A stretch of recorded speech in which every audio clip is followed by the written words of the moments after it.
Welcome back, our socials at KBC Channel 1. The Kenya Meteorological Department says that the country might witness a cessation of the ongoing heavy rains in several regions in the coming days. However, the rains are expected to continue in the coastal region, the western regions, until sometime in June.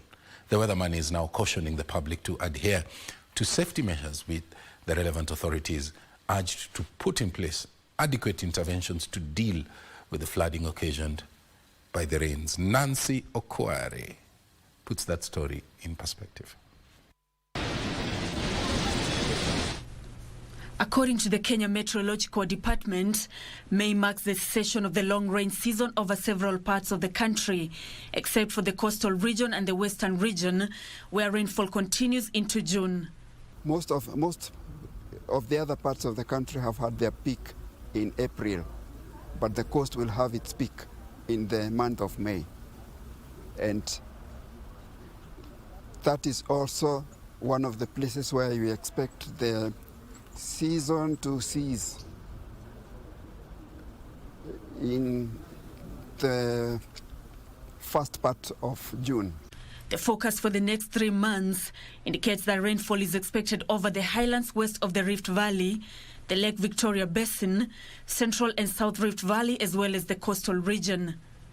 The highlands east of the Rift Valley, including Nairobi, are likely to experience rainfall in May and remain generally cool and cloudy, with occasional light rains in June and July.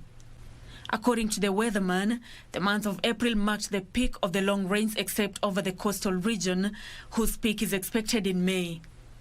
The rainfall was near to above average over the whole country, except over Voi Meteorological Station, where below average rainfall was recorded. The rainfall recorded in April had an impact on the agricultural sector. Despite providing favorable conditions for farming in some areas, it also resulted in significant crop damage, with an unknown number of livestock killed by floods and landslides. Additionally, fatalities due to floods and landslides were reported, displacement of people as well as destruction of property. The rain in April also resulted in the disruption of transport services and the destruction of infrastructure.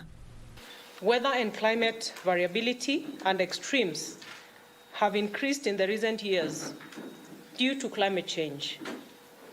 As you may recall, the current floods are happening just months after the recent long drought, the worst in our history in over 40 years. It is therefore necessary that as a country, we continue to focus on the need to invest in early warning systems that prepare our population days, weeks, and months ahead of extreme weather events. Nancy Okware, Prime Edition.